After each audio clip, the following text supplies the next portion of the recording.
Hey everyone, this is Nick, and Linux is just better than Windows. Windows has who even uses a computer anymore? Okay. Change your shirt.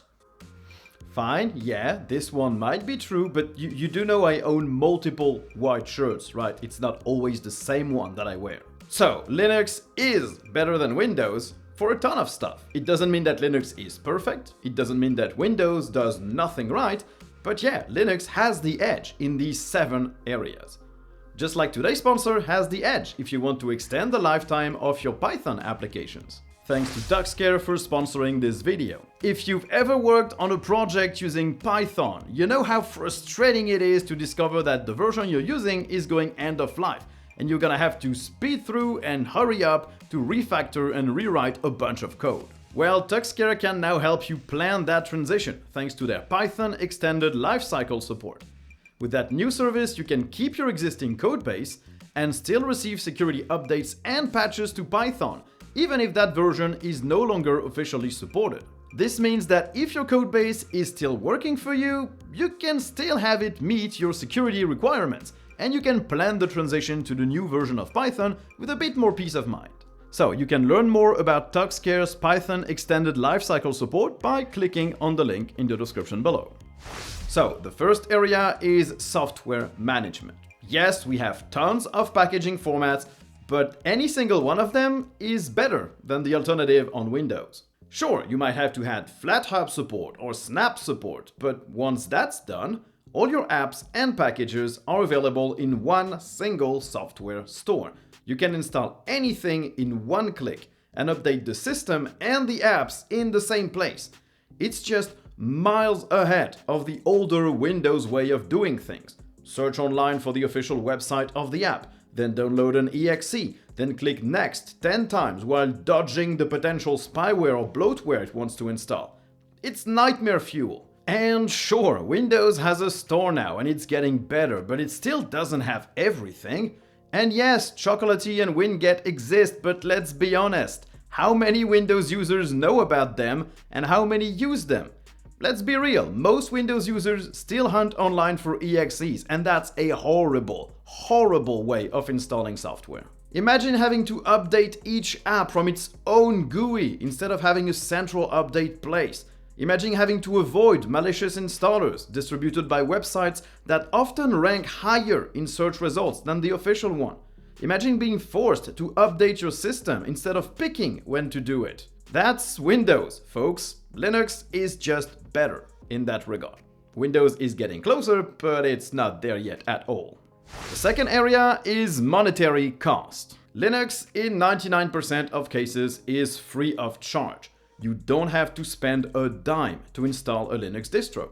Some offer paid options, like Zorin OS, some let you pay what you want, like Elementary OS, but you can always get these for free. But I got Windows for free, I didn't have to pay it, it was right there on my computer. Well, extremely badly executed accent Nick, this Windows wasn't free. In most countries, you can ask the manufacturer for a refund of the Windows license, which the manufacturer hides in the cost of the device. It generally amounts to about $50. If you try and buy Windows, it will cost you about $130 from the Windows Store, or you can procure a Windows key for a few dollars, but most of these keys aren't legal. They're either OEM keys that aren't supposed to be sold to individuals, used keys, keys for students, or keys bought from a country where prices are lower, and it's illegal to use them in the country that they weren't bought from. But they still work. And yes, and a pirated copy of Windows will still work. It doesn't mean that it's legal. And you will often also hear the same trope repeated again and again. Linux is only free if you don't value your time, because you will have issues to troubleshoot, and you'll have to learn how to use it, and switch to different programs. And that's pure nonsense. You also spend time troubleshooting Windows issues. You also spend time learning how to use Windows and how to use certain programs. Time spent learning something new is never wasted. Except if you were expecting Linux to be a complete 100% clone of Windows, which it isn't, will never be, and should never be sold or marketed as. Except if you use Windows FX, but I'm still very surprised that they didn't get a huge lawsuit yet.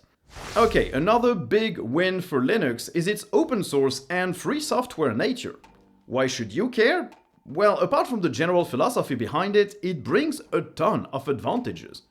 First, it means people can fix stuff quickly. If an issue is detected, and it's a big problem that affects a lot of people, it will be fixed in days, sometimes in hours. That's because the code is open, and someone that's also affected can just grab that code, fix the issue, and submit their fix so that everyone can benefit from it.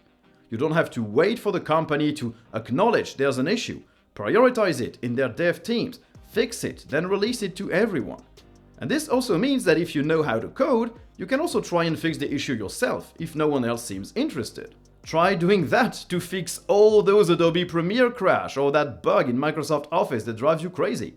You can report the bug, but that doesn't mean it's gonna get fixed. Open source, and even to a higher degree, free software, is a demonstrably better option than full proprietary apps.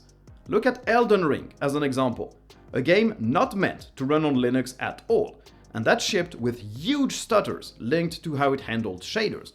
Proton and DXVK developers fixed the issue on Linux before the devs of the game even managed to fix it for Windows, which means the game ran better on Linux than on Windows, even though the game has no Linux version. Now, let's talk performance, because Linux can be a lot more efficient than Windows. In terms of disk size, a clean Windows install will use 20 gigs. If your device has 64 gigs of SSD or 128 gigs, that's a sizable chunk of your disk space just gone. Most Linux distros use about 4 or 5 gigs, sometimes up to 10. And some lightweight distros just use upwards of 20 megabytes, like TinyCore. And that's with a graphical user interface. Admittedly, a very ugly graphical user interface, but still, that's 1,000 times less space than Windows. Linux can also run on super old computers without making them unusable. Of course, if you use the latest Ubuntu or Fedora release, you'll need something like 2 or 4 gigabytes of RAM. But again, with smaller, more lightweight Linux distros like TinyCore or Puppy Linux, you can get away with less than a gig of RAM and still have a usable device. Or at least leave some RAM for hungry apps like web browsers. Or you can spend hours compiling everything in Gen 2 to make sure that everything runs just as well as it's possible. That's also an option if you want to do that. Generally, Linux will be more resource efficient than Windows.